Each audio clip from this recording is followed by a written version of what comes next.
Hello， 大家好啊！歡迎嚟到生存生活空間。今次呢，就想講下嚴明熙啊，咁21歲嘅全新啟航啊。今次呢，就加入咗一啲細節啦、背景嘅故事啊，同埋幕後嘅花絮咁樣，就希望可以提供有最新嘅消息啦。好，首先講下第一幕全新啟航，2026年1月至2月之間嘅。呢個呢，亦都係嚴明熙啊演藝生涯嘅轉捩點嚟嘅，係非常之關鍵嘅，標誌住呢，佢係從歌手啦邁向全能音樂人嘅重要嘅一步。當時呢，係簽約嘅盛典啦，2026年1月7日嘅時候呢，佢喺記者會度呢，有一場童話世界嘅發佈會。咁如果大家有睇，都應該都知道噶啦。咁我又同大家講下啲細節啦。佢會場呢，就被打造為一個神秘嘅森林啊。佢身就披住獻唱偶像啊王菀之嘅歌嗰首歌啦，亦都見證到啊佢出道啊森美主持嘅身份回歸。現場啊更加有神秘嘅亮燈儀式啦，亦都意味住啊全新旅程正式啟航啊！咁新公司嘅定位就係個人工作室啦，之前啊亦都保留咗佢自己工作室嘅形式啊，同 Sony Music 啊大中華合作啦，Sony Music 大中華區啊同佢簽下合約啦。咁啊亦都有人話佢係嚴老闆啊，亦承諾啊會將整個內地啦、港台啦三地嘅資源啊為佢護航咁樣，令到佢啊亦都係成為蕭敬騰嘅同門小師妹啊。佢喺記者會呢，有啲人同佢講啊，哇你有1000萬嘅轉會費喎。佢自己都講話，哇1000萬加文，如果係就自己都唔使做啦。同時啊亦都明確啊新合約呢係不設呢個禁愛令。咁啊對佢嚟講呢，感情啊持開放態度，順其自然啦，係咪啊？咁新歌嘅籌備呢，咁啊風女啊從創作到 MV 嘅拍攝呢，都不到2週啊，亦都係佢3天之內啊錄得最長嘅一次啊。MV 之中呢，佢又吊威亞啦，又落水池啦。團隊咧都幾貼身嘅，都同佢換成暖水啊，等佢唔好冷親啊。佢亦都講啊，話自己咧仿佛係人形嘅風箏啊，因為當時係吊威亞啊嘛。咁啊，又講下第2幕啊，音樂嘅新章啊。呢個期間呢係1月至4月之間啦。咁其實音樂事業係佢嘅核心事業啊。新歌風女啊，亦都係佢心聲嘅投射。風女製作嘅背景同埋意喻，即係佢嗰個意思啦。支持啊，亦都是呢首歌係離開新公司之前嘅公司獨立咁樣發展嘅心聲嘅寫照。呢個呢，亦都係佢首次啊高度主動參與嘅歌曲啊。咁背後呢，佢職業生涯中啊，第一次展現主動性嘅重要里程碑啊！合作嘅陣容同埋幕後嘅故事啦，咁之前佢自己都講啊，係鄭秀文嗰首歌《阿里嘎多》啦，同埋揀選咗日本創作歌后 Korea 親自嘅曲譜。咁歌曲呢，有濃厚嘅愛爾蘭嘅民謠風啦，為佢啊有完美嘅傳達佢自己嘅內心啦，支持咧更加與填詞人 Oscar 咧有深入嘅溝通啊！最終咧 Oscar 咧將佢表達困難嘅心聲轉化為動人嘅歌詞啊！其中佢最愛嘅一句咧係旅行為遠景，不計路程，宇宙來也能恬靜啊！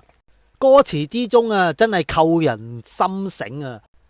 而第3幕啊，國際舞台啊，2026年嘅4月啊，即係最近啦。呢一個亦都係佢國際影響力提升嘅證明啊，標誌住佢呢正式踏上世界舞台啊。咁啊，布拉格之旅4月20日啦，佢獲邀前往捷克布拉格嘅特羅亞城堡，為品牌第35屆高峰會擔任呢個壓軸表演嘉賓。咁亦都去到布拉格標誌性嘅建築，擁有巴洛克式嘅華美風格。表演當日Gigi 呢亦都特意換上一身粉紅色漸變嘅紗質長裙咁前邊有件褸啦，咁樣就完美融合咗呢一份充滿歷史韻味嘅古老建築當中。華麗嘅造型呢套仙氣凜凜嘅禮服亦都係由佢嘅御用設計師係理工大學師姐操刀嘅，亦都國際級嘅演出佢獻唱嘅單曲有《風女》啦，同埋王菲嘅《夢中人》啦，以及王心凌嘅《當你》呢3首歌曲。演繹有空靈動人同埋甜蜜清新嘅歌曲咁颱風當中呢就從容穩定成功點燃起全場嘅氣氛亦值得一提呢就係呢一個呢亦都係Gigi第3次獲呢個品牌邀請擔任呢個表演嘉賓。你睇到佢嘅影響力即係可見一皮咁第4幕榮譽嘅時刻2026年嘅4月啦。咁呢一個呢亦都係佢形象巨大嘅突破亦都係佢實力權威嘅認同澳門嘅獲獎啦，4月11日佢剛滿21歲呢就現身澳門出席咗2026年微博文化交流之夜亦都獲頒年度新勢力人氣歌手獎有趣嘅係呢，當日TVB 嘅高層樂易玲亦都帶領住一眾嘅藝人出席活動唔知有冇破冰嘅機會有潛在嘅機會咁當時呢，佢係性感嘅造型嘅幕後花絮啦。當晚呢，佢亦都身穿低胸貼身嘅花邊圖案晚裝裙下身呢係有透視布料嘅，令到佢嘅美腿若隱若現罕見嘅性感造型迅速咁引爆話題不過呢，走紅地毯嘅時候呢，因為呢嗰個禮服剪裁貼身佢不時呢都要用手托一托佢自己前邊啦，以防走位啦。仲埋有4位嘅公司同事立即都上前協助亦都有人遞外套俾佢檢視嘅禮服盡顯咗新公司對佢嘅高度重視好啦，又嚟到第5章成長嘅蛻變2026年嘅4月啦，呢一個呢亦都係佢同 fans 深情互動亦都係佢心智成熟嘅重要標誌21歲嘅生日派對當中呢，咁4月9日啦，21歲啦，佢出席咗後援會舉辦嘅盛大派對咯，差唔多有500位嘅資源粉同佢慶祝。今次嘅生日會都幾有獨特嘅方式Gigi呢別出心嘅心思構思咗喺夜空嘅模式將派對模擬成為一個夜航咁樣亦都穿着咗呢毛毛嘅睡衣啦，咁乘客 G 嘅身份同埋 fans 嘅互動甚至仲有乒乓球上畫上可愛嘅圖案送給 fans 留念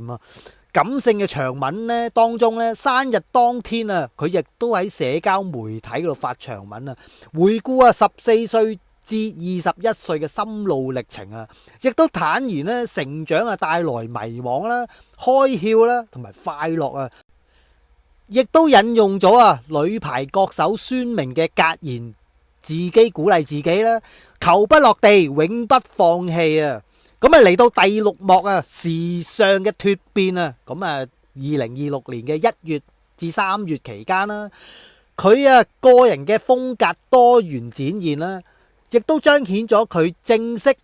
擺脫細路女咁樣啦，走向成熟啊，咁個性嘅轉變呢，佢亦都逐步打破以往啊鄰家女孩嘅形象啊，亦都大膽挑戰唔同嘅風格啦，亦都展現咗咧極強嘅可塑性。中性造型嘅讚賞啊，2月嘅時間呢，佢亦都穿着啡色嘅皮褸啊，恤衫打呔啊，戴上眼鏡啊，顏性中性裝嘅打扮啦。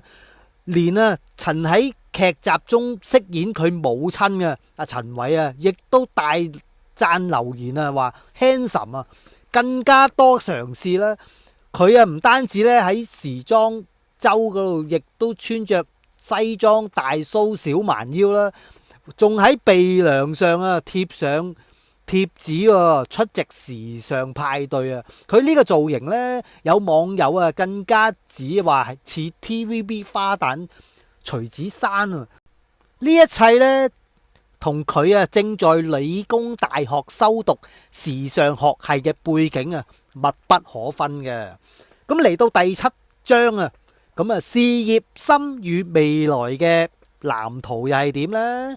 呢一個呢係佢事業背景嘅考量同埋未來清澈嘅規劃啦。咁自主嘅獨立啦，支持成立咗個人嘅工作室之後呢，從被動變得主動啦，需要參與每一個環節啊。雖然呢自認想法有時飄忽啊，